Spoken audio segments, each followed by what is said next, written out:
ఒకటి పిల్లర్, మనకి అవమానం వచ్చిందంటే మనం గెలవటానికి పిల్లర్. మనకు అవమానం వచ్చిందంటే కారణం ఏంటంటే దేవుడు మనం గెలిపించడానికి. కొలిలో ఒక కొడవలను కానీ గొడ్డలను కానీ ఎందుకు పెడతాం పిల్లర్?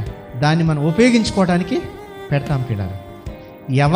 ఎవరినైతే దేవుడు వాడుకోవాలనుకుంటున్నాడో వాళ్ళని దేవుడు కొలిలో పెడతాడు పిల్లర్.